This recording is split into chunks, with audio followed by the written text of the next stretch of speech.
Good morning, everyone. So, shall we start the session? In the last class, we have discussed about some data structures. Today, I'm going to continue with the same chapter, with the same topic, that is what are the various other data structure that is used in the Java programming. So, okay. So, wait for 5 minutes. All right.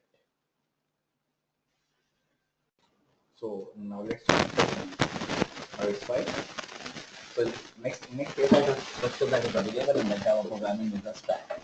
So stack is the same concept that we studied in the C and the C++. Stack means a LIFO method. What is the LIFO method? That is last in first out stack of elements. So stack class implements a LIFO, that is the last in first out stack of elements. And you can think of a stack as a vertical stack of the object. So if I combine multiple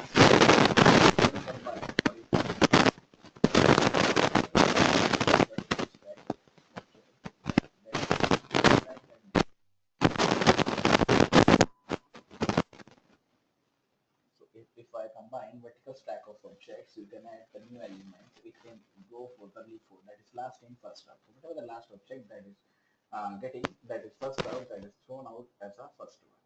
So you can think of a stack literally as a vertical stack of the object. When you add a new object, it gets stacked on the top of the others. That means one by one it is putting off in a vertical manner. And when you pull out the element, it comes from the top. So it is inserting at the end and it is coming out or pull out from the top.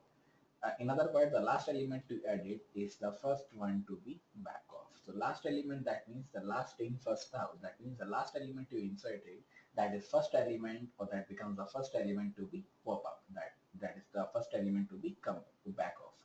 So stack is a subclass of the vector that implements a standard last in first out stack. That is LIFO, last in first out. Last entered and first out will be the first will be fetched out. Stack only defines a default constructor which creates an empty stack. So with the help of the stack, we can create the default constructor that is also used to create the empty stack, and this includes each and every method that is defined by the vector. So each and every method means each and every object, each and every function that is defined by the vector, that is also one of the category of the empty stack that is also created by that stack. So this is the implementation, this is the syntax. We have to write only the stack function. Apart from the method that is inherit from the parent class, so which is the parent class of the stack, that is a vector, because as I said earlier, that vector is or the stack is a type of the vector. That means this is the base class of the parent class vector. So test or these are the different methods. So apart from the method that is defined in the parent, these are the other method that is defined. So first one is test if the empty stack is empty or not. So test if the stack is empty or not, that is defined by the boolean empty. This returns the value either in a true or the false value. So this test if the stack is empty or not. This returns the true if the stack is empty and returns the false if the stack is not, or if the stack contains various elements. This is a boolean, so this is for sure gives the value either in the 0 or in the 1, that is the true or the false. The next one is object peak. So this returns the number of or the elements on the top of the stack but does not remove it. So this returns the element, whatever the element is available at the top of the stack. This is represented by the peak. That means at the top of the stack is function, but does not remove the function. It only returns the element, which is the element that is available at the top of the stack. The next one is pop. So this returns the element on the stack or the top of the stack that removes it in the process. So one is the pop, one is the peak. Peak means whatever the element that is available at the top of the stack but does not remove that element, and pop returns the same thing that is available at the top of the stack but remove it in the process. Then push means inserting the elements into the stack, that is also returned. Then searches for the element in the stack. If found, it offset from the top of the stack is returned. This is one of the example that shows how these function will be written, how this function will be used in the stack implementation, that is a subclass of the parent class vector. This is import java.util, same package, or we can see the header file that is included. Then public class stack demo. So one of the class name that is a demo or stack demo. Then Static void show push. So one of the function is available with the name show push that contains two arguments. One is a stack st, one is a int a. Then st dot push. That means we are pushing the values in the st in the stack, that is a new integer a. So whatever the integer or whatever the value that is given by the user, that is stored in the a, and that will be inserting into the stack one by one by the concept of the by the use of the push. Then system.out.println push, then plus a. That means pushing the values by the concept of the a. That means inserting the value one by using the a. For example, users entered 5 values. So first is 10, for example, then a value becomes 10. Then next value, for example, 20. Now the b value becomes 20, and so on. It is inserting into pushing into the stack. Then system.out.println stack st. So this is the, we can say, the display on the screen, whatever the stack's value that is available in the a, that is stored in the st.push, so that it will be showing off the stack implementation of the stack storage by using the system.out.println stack plus st. Then static void show pop. So one is the show push, that is inserting the elements is just showing up. Then show pop means whatever the element that is fetched up, that is represented by the show pop. And there is only one argument, stack st. Then system.out.println pop function. So pop function will be called for popping the value, for removing the value, or we can say fetching the value from the top, that is the last step, first up. Then integer a. So one of the integer is taken as a, that is equals to the integer st.pop. So pop function is used for the integer. Then system.out.println a. So this is used for the printing purpose. For printing, first of all you have to print the a. Then system.out.println stack plus st. So plus st is available for showing the output. Whatever the element that will be popped out, whatever remaining element that is available in the stack, that is represented by the, that is showing by the plus st. These are the two classes. One is a show push, one is a show pop. Next one is a void main, that is the main function is available. Then again we are taking the st as a stack variable, that is equals to the new stack. So getting the new stack into the st variable by using the concept or by using the keyword new. Then system out or system.out stack st. So that means it is printing the whole contents of the stack by the st variable. Then show push st42. So first of all it is pushing the values of the 42. And next one is pushing the values of the 66, then 99. That means 3 values are inserted by the user. Whenever this line will be used, that directly the cursor will directly jump to the first one, or directly cursor will jump to the show push. That means inserting the values into the a. So a contains 3 values, 42, 66, and the 99. In the same way, next one is show pop. Whenever we use this function, this line, it directly jump to this one. It will show the elements one by one, that is 42, 66, and the 90. Then using the try block for the show pop st, then catch empty stack exception e, then system.out.println empty stack. So after removing each and every element by use of the stack pop function, the last part is taken out as an empty stack. That means blank empty stack. There is no data, there is no content is available in the stack, because first of all the elements are inserted by using the show push.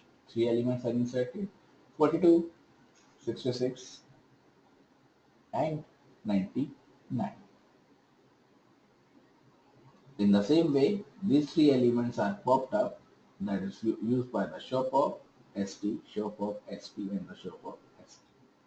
After this, there is a try block for the show pop, how it is fetched, how it is accessible over here.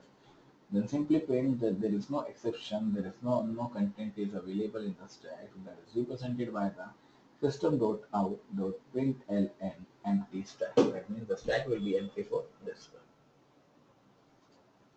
one.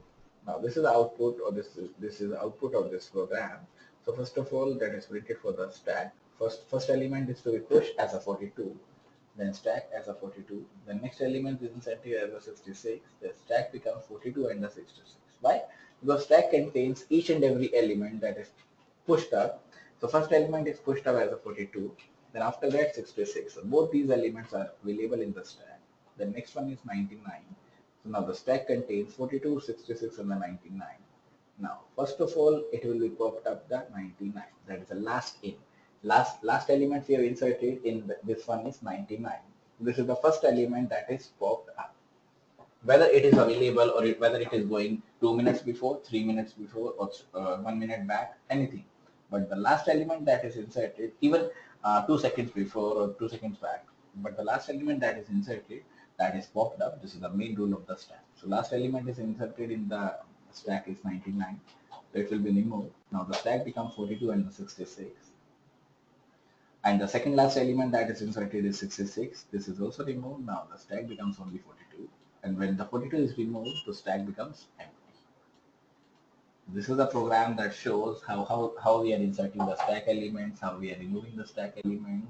So inserting is done by the push, deleting is done by the pop, and there is the concept last in, first out. So last element, whatever the last element, that may be 1 minute before, 1 minute back, 0 seconds back, 1 second back, whatever the last element that is inserting, that is pulling out, that is pop out, first of all. So this is the stack implementation. Next one is dictionary data structure. So this is also an abstract class that defines a data structure for mapping the key values or key to the rules. So stack implementation is clear to each and everyone. The main concept that you remember is that you're supposed to remember is LIFO, that is last in, first out. That means whatever the last element that is inserted, that is the first element to be printed. Right. So you want to read this program. Okay, so read it for the 2 minutes only, because this is a small program. Read it for 2 minutes. Any doubts, then ask the doubts. So done with this program. Any doubts anywhere? Alright. So let's move to the next data structure, that is a dictionary. So it is a class. A dictionary class is a strict class that defines a data structure for mapping the key values or the keys into the value. So whatever the keys value that is available, that may be an index value, that may be a run value, that may be a typed value. So it is used to map the keys values or the keys to the values, whatever the key value that we are defining. So this is useful in the cases when you want or where you want to be able to access the data via a particular key rather than an integer index. So if I want to refer to the data, if I want to fetch the data with a particular key that is referred by using the integer or by using the particular key, then we use the data dictionary. So since the dictionary class is abstract, it also provides only the framework for the map data structure. So this means that this is limited to the access. Why? This is the data abstraction, and this is the abstract class that represents the key value, storage, repository, and operates much like that. So if a key value, if the key and the value is given, you can store the value in a dictionary object, and when the value is stored, you can retrieve it using the keys. There are multiple data, there are multiple threads that can list of the keys or the value there. Now, what are the various abstract methods, that is hiding the details methods, that is defined by the dictionary? First method is enumeration element. So this returns an enumeration of the values contained in the dictionary. Then next one is object get object key. So this returns the object that contains the value associated with the key. So whatever the object that is associated with the key, that is returned by the value, that is get by the object get and the object key. That if the key is not in the dictionary, a null object is returned. Next one is boolean is empty. So this is checking for the empty function. This is checking for the empty, whether the stack is empty or not, or whether the dictionary is empty or not. This is again is a boolean type. That means it gives the output in either two form, either true or the false, either 1 or the 0. So this function returns a true if the dictionary is empty, and returns a false if dictionary contains at least one key. The next one is enumeration key. So this returns an enumeration of the keys contained in the directory. The next one is object put. Object put, there are two elements in this one. One is the object key, one is the object value. So the next function is the enumeration key. So that's the enumeration of the key that is contained in the directory. So what are the enumerations values that is given to the variables? Then object put, object remove. Put means inserting the values into a dictionary. Remove means popping up the values or removing the keys and its value from the dictionary. So object put, one is object remove. Then inside that returns the number of entries in the dictionary. And this class is generally obsolete that will implement the map interface for the data abstraction for the data storage. Now what is a map interface? That is the interface that contains or that maps the unique keys into the values, whatever the unique values, whatever the key terms that is available to retrieve a value at a later stage, that is done by the map interface. And these are the methods that is used with the map interface. This is just a part of the dictionary class or dictionary variable. So one is the void clear that removes each and every element that may be a key pair, that may be a value pair from the invoking map. Then a boolean contains key that returns a value if the invoking map contains key as a key. Then boolean contains value. One is the contains key, one contains values. And both these functions returns a output either in the true or the false because this is of the boolean type. Then set entry set. This returns a set that contains the entry in the map, and this contains object of the type map entry, and this is for the invoking the mapping function, invoking the map creature. The next one is boolean equals. So this returns the value if the object is a map and contains the same element, otherwise it returns the false value. Then object getting the values or fetching the values, and this returns the values associated with the key k. Then hash code. So this returns the hash code for the invoking map. Then boolean is empty, so this returns the true if the invoking map is empty, otherwise it returns the false value.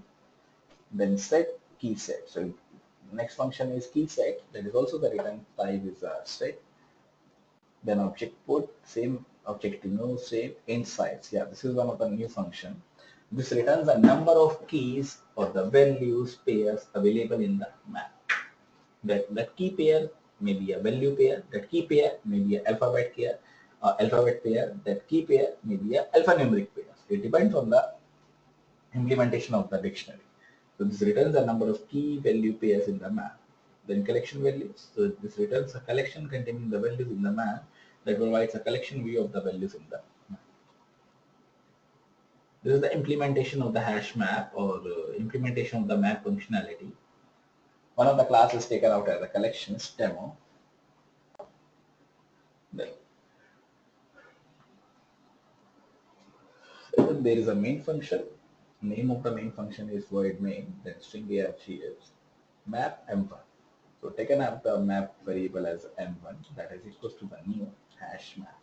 There is a hash map function that is that is created with the new, that is stored in the m1 variable.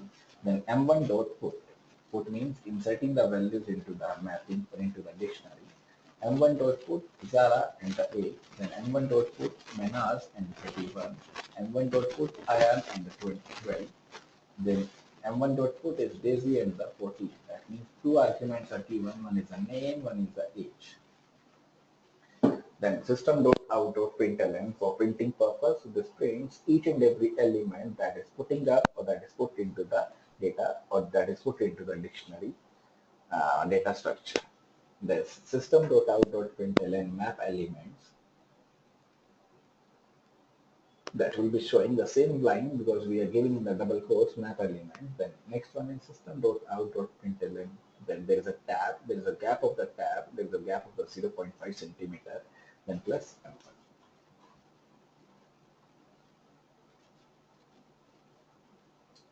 Next data structure is a hash table. So we have finished in the today's class about the stack, mapping, and the dictionary data structure. Right. Next one is hash table. This class provides a means of organizing data stored on some user-defined key structures. That user-defined key structures may be a change key structure, that may be a different key structure that is used with the data structures. This provides a means of organizing data based on some user-defined key structures. For example, if I'm talking about example of the address list hash table, you can store or you could store and sort data based on a key. That means like the index of the book or like the index of the notebook. So if I want to search anything, we can easily search by using the index. In the same way, by using the hash table, you can use the address list. You should, or you could store the data based on a key, such as a zip code, rather than the person name. So instead of using the person name, you are supposed, or you could also have an option to search for the content, by using the zip code of a person. And the specific meaning of a key in regards to the hash table is totally dependent on the usage of the hash table. What is the usage of the hash table? How we can use the hash table and the data it contains. So hash table is what it contains the data. It contains the fields that contains hashes, that contains a number, that contains a data stored on the basis of the criteria, on the basis of the person's zip code, person's name, anything that is available in the hash table. So hash table was part of the original java.util. So there is a java.util file that is available in the hash table and is a concrete implementation of a dictionary.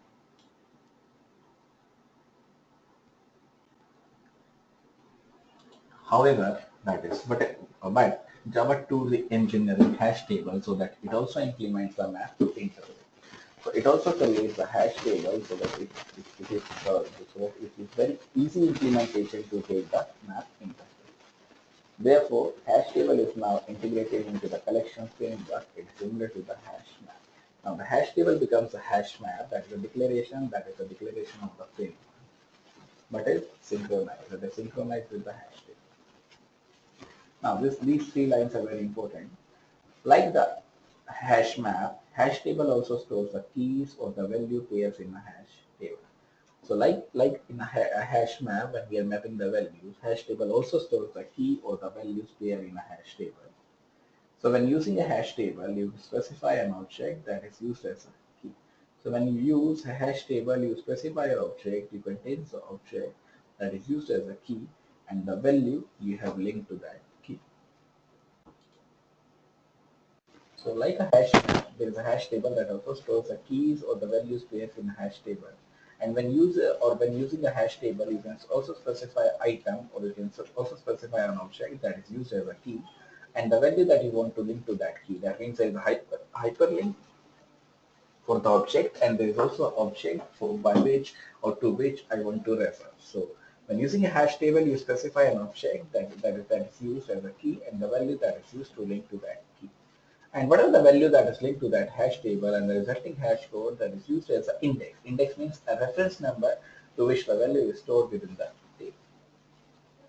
Now, hash table defines 4 constructors. There are 4 constructors in the hash table, and the first version is a default constructor. That means there is no argument, there is no parameter list that is given in the hash table. So one is the hash table, this is the blank hash table. Okay, so this line or these 3 lines include that hash table stores keys or the values pair in a hash table, first of all.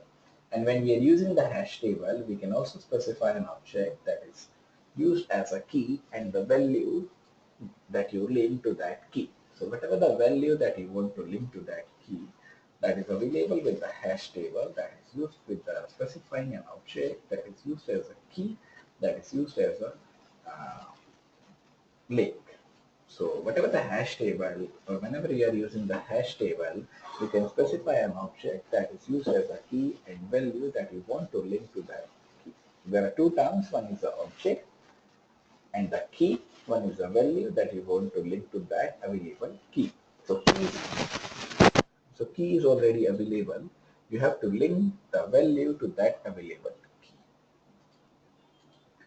And the key is then hash, and the resulting hash code is used as the index at which the value is stored within the table.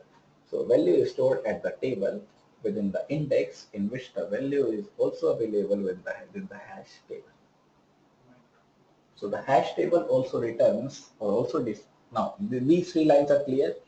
One is a value, one is a key, one is an object, one is a link. Right?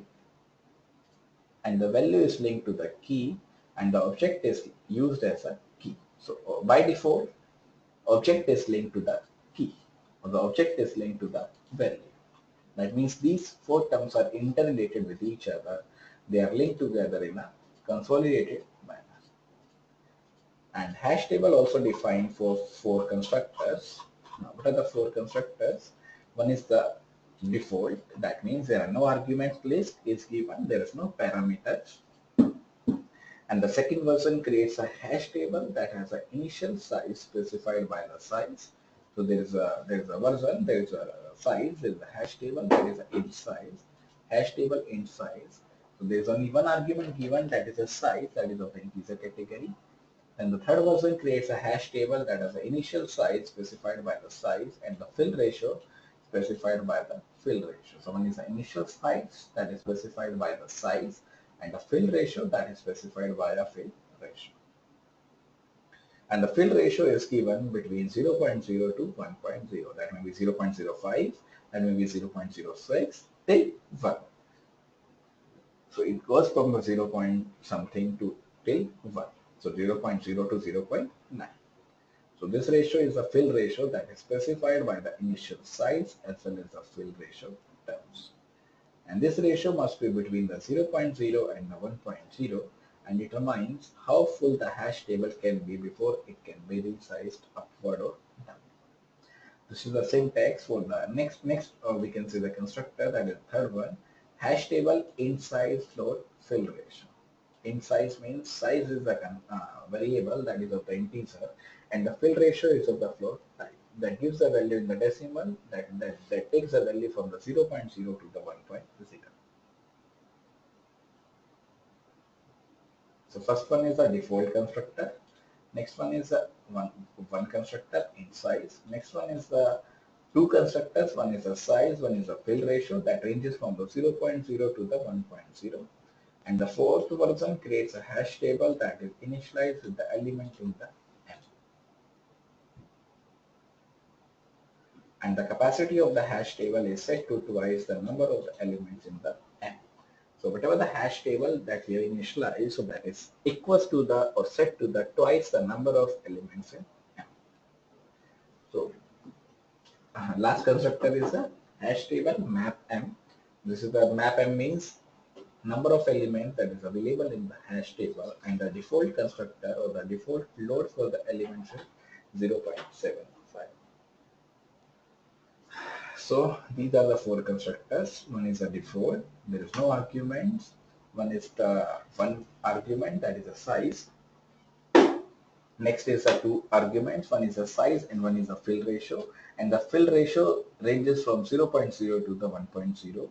Last version, that is the fourth one, there is only one argument that is given, map M, and the M has a maximum value, that is a default, not the maximum, that is a default load value 0.75. So these concepts are clear, these four terms are clear, these four constructors are clear to each and every one.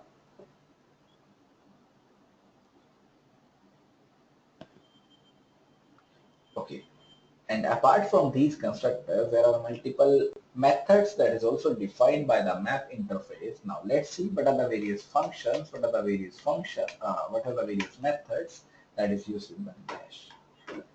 First one is void clear. That means clear each and everything and empty the hash table. That means remove each and everything. Nothing is available in the hash table. That is done by the void clear. The next one is object clone, that returns a duplicate of the invoking object.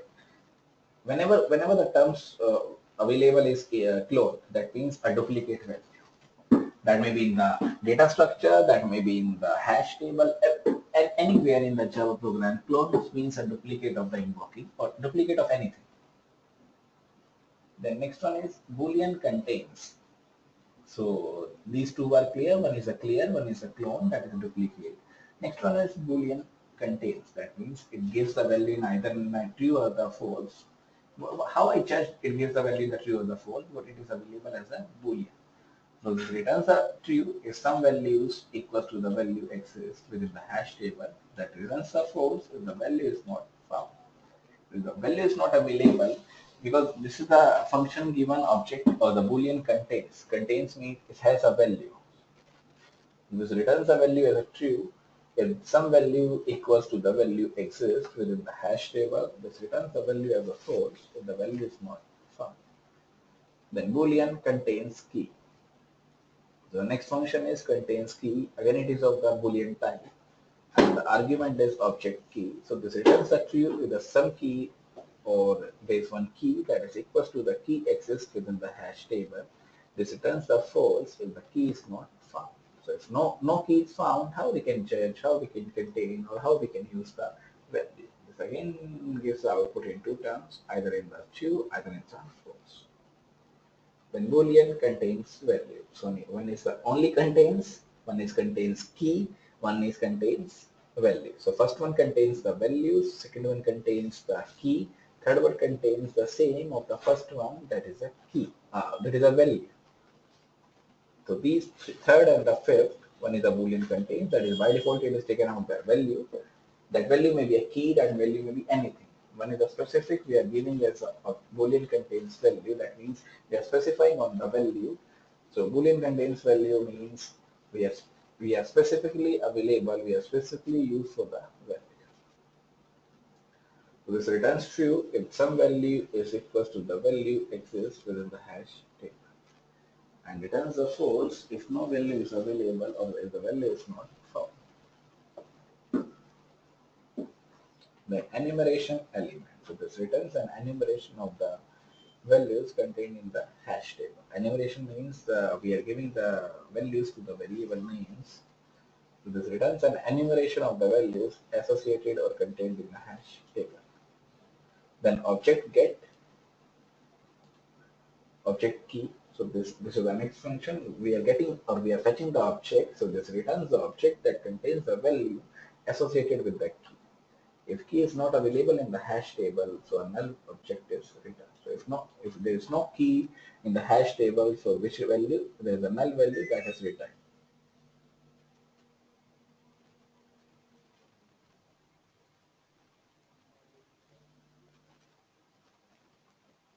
So next one is Boolean is empty. We are checking for the is empty.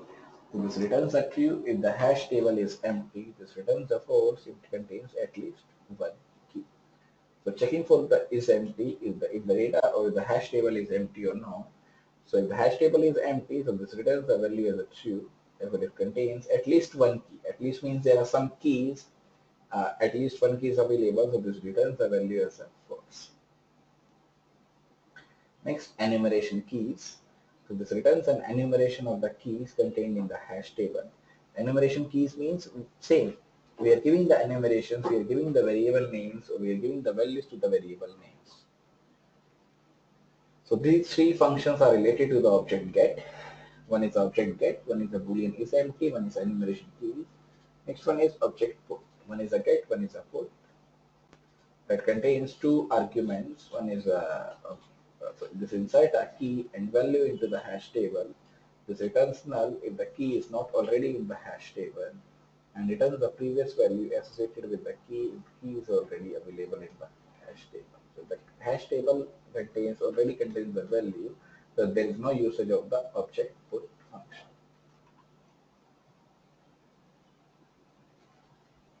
So this inserts our key and value into the hash table that returns a null if the key is already or not already in the hash table. Then void rehash. So this increases the size of the hash table and rehashes all of its keys. Rehashes all of its keys means whatever the keys that is available, it rehash it again use the hash table for searching the keys, again use the table for storing the keys. That means again doing each and every operations on the hash table.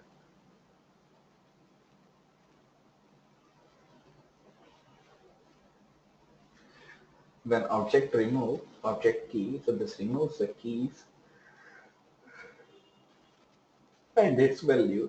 Return the value associated with the key, and if the key is not in the hash table, a null value is one is object put, one is object remove. So if the object is removed over here from here, and if the key is not in the hash table, null object is written.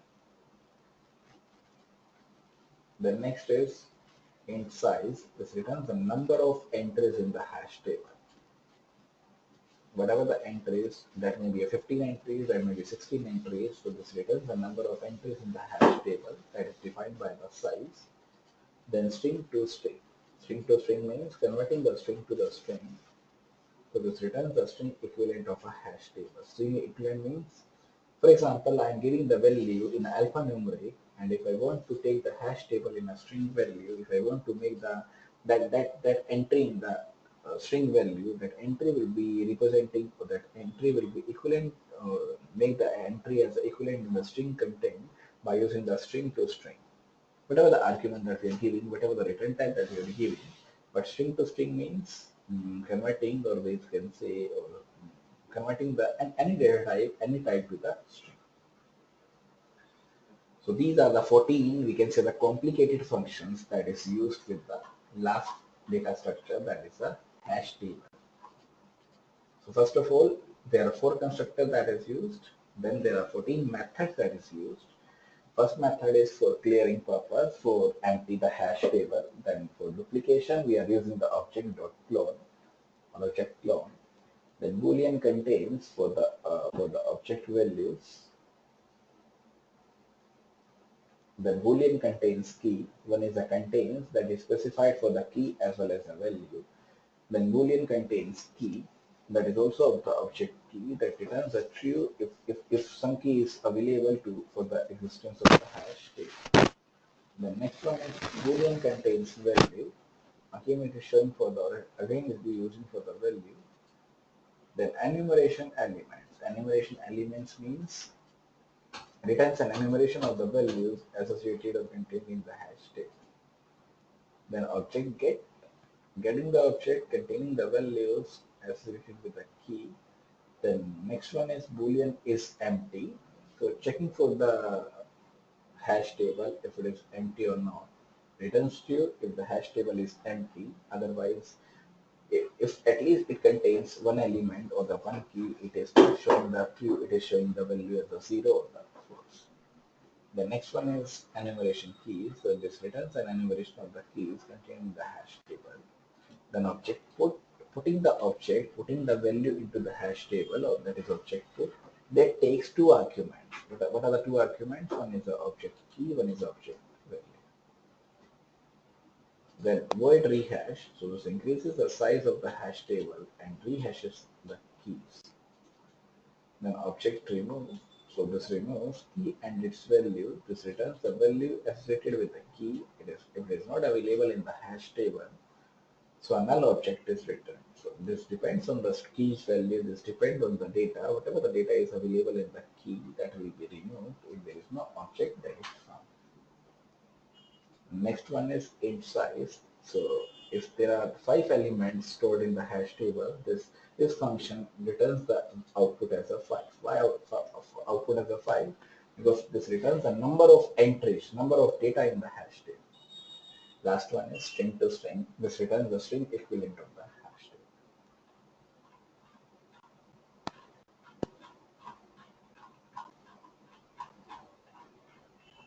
So read out these functions, these 14 functions, and if there is any doubt, then clarify the doubts.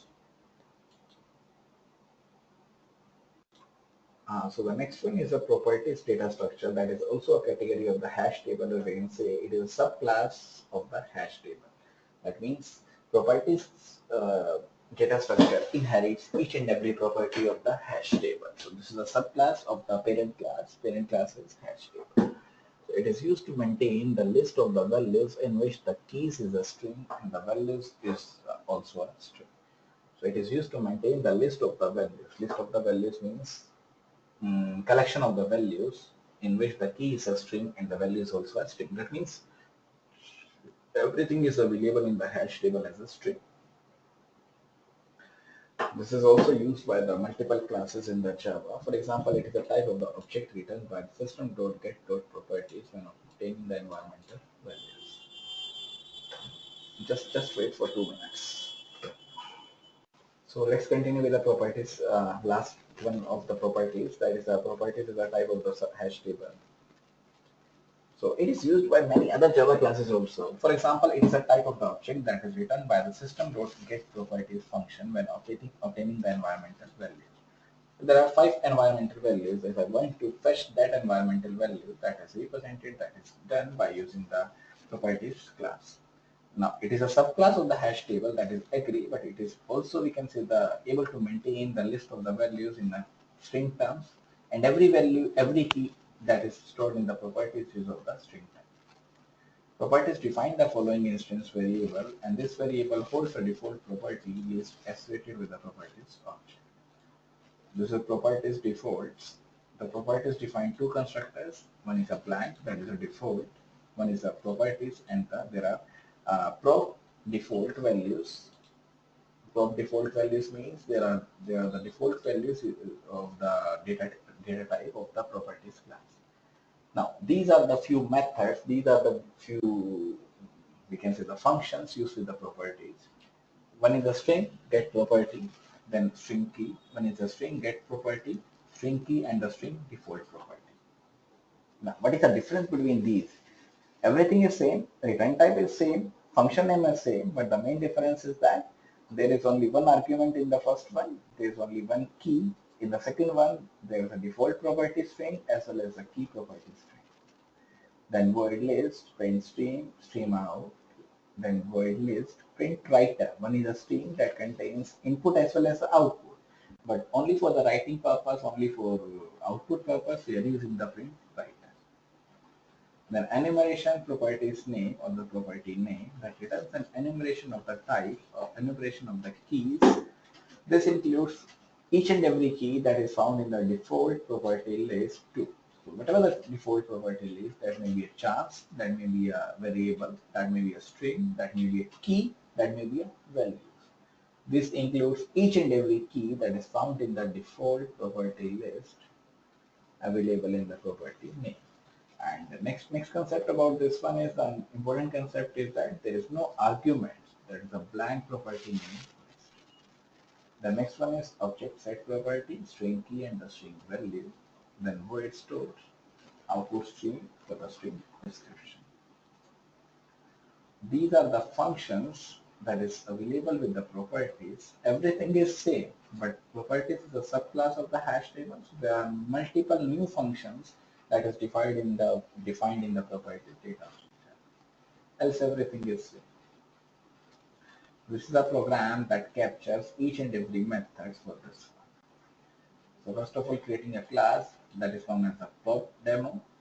For void main, it is using as a capital for the properties, that is new properties. Then capital dot put, that means inserting the values in the Illinois and the string field. Then capital dot put, then Washington, Olympia, then California and Indiana. These are the few capitals used in defined in this one by using the double quotes. So for the key set, we are using the capitals.key set functions.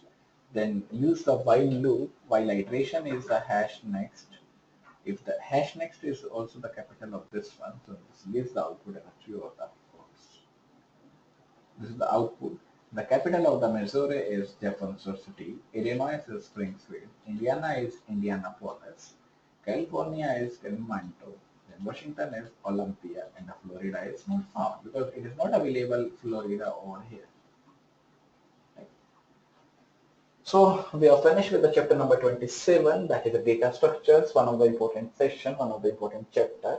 Now let's move to the next chapter in the Monday's class. Today is a Friday, so enjoy your weekend. In the Monday's class, that is the 16th May class, we are going to take the next chapter, chapter number 28, Java collections. So what are the collections, what are the classes, what are the categories that is used in the Java, or we can say what is the combination of the classes that is a Java collection. This topic I am going to take in the Monday's class. So any doubts, anyone regarding the chapter number 27 or any chapter in the Java, any other modules, assignments, you can ask the doubts. So thanks a lot everyone for listening me. So we